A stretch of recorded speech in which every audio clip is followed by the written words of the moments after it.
আসসালামু আলাইকুম বেআইন। বেআইন কেমন আছেন? মেলা দিন পর আইলেন। বেআইগো কি বুইলাই গেলেন? বেআইগো কথা মনে পড়ে না? শুধু বাড়ি থাকেন আর ঘোরেন, অন্য পণ্য কেউ আছে টাছে নাকি? বেআইগো কথা এত দেরি করে মনে পড়লো? কতদিন পর আসলেন বলেন তো?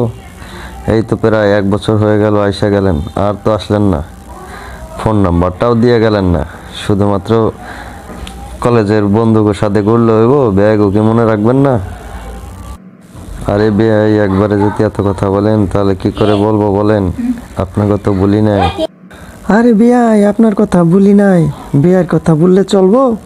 সব সময় আপনার কথা মনে পড়ে। উঠতে বইতে, খাইতে লইতে, ঘুমাইতে, গোসল করতে গেলেও আপনার কথা মনে পড়ে। এই যে কবে গেছি, আর তো আইতে পারতেছি না, পরীক্ষা চলে তো। পরীক্ষা না দিয়া আম্মা আবার কোনো জায়গায় যাইতে দিব না। তাই চিন্তা করলাম পরীক্ষাটা দেওয়া শেষ কইরেই আপনার সাথে দেখা করতে আসবো। এই যে চলে আসলাম। বিয়ের কথা না মনে পড়লে কি আসতে পারতাম? আপনার কথা মনে করেই আসলাম। বেআইন, আপনার কথা শুই না পরানটা বইরা গেল। জীবনের মনে এত খুশি হই না আর। আপনার কথা শুই না আজকে আমার খুব খুশি খুশি লাগতেছে যে আমার জন্যই আপনি আমাদের বাড়ি আবার আসছেন। মনে খুব খুশি খুশি লাগতেছে, মনে হয় আমি পাংখা হইয়া খালি আকাশে উড়িও। আচ্ছা, বেশ ভালো কথা আইলেন তো। কেমন আছেন বলেন দেখি? বাড়ির সবাই ভালো আছে তো?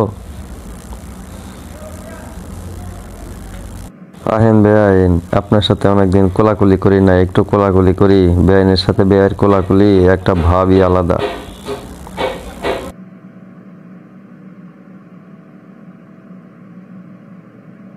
বিয়াই, আপনি একটা পাগল আসলে। বেআইনের অনেকদিন পাইয়া কি যে করেন না। মানুষে দেখলে কি কইব? ইজ্জত থাকবো? তার চেয়ে বরং চলেন আজকে বিকেলে আমরা দুজন ঘুরতে যাই, তারপর যা বলার বুলমুনি। কি বলেন?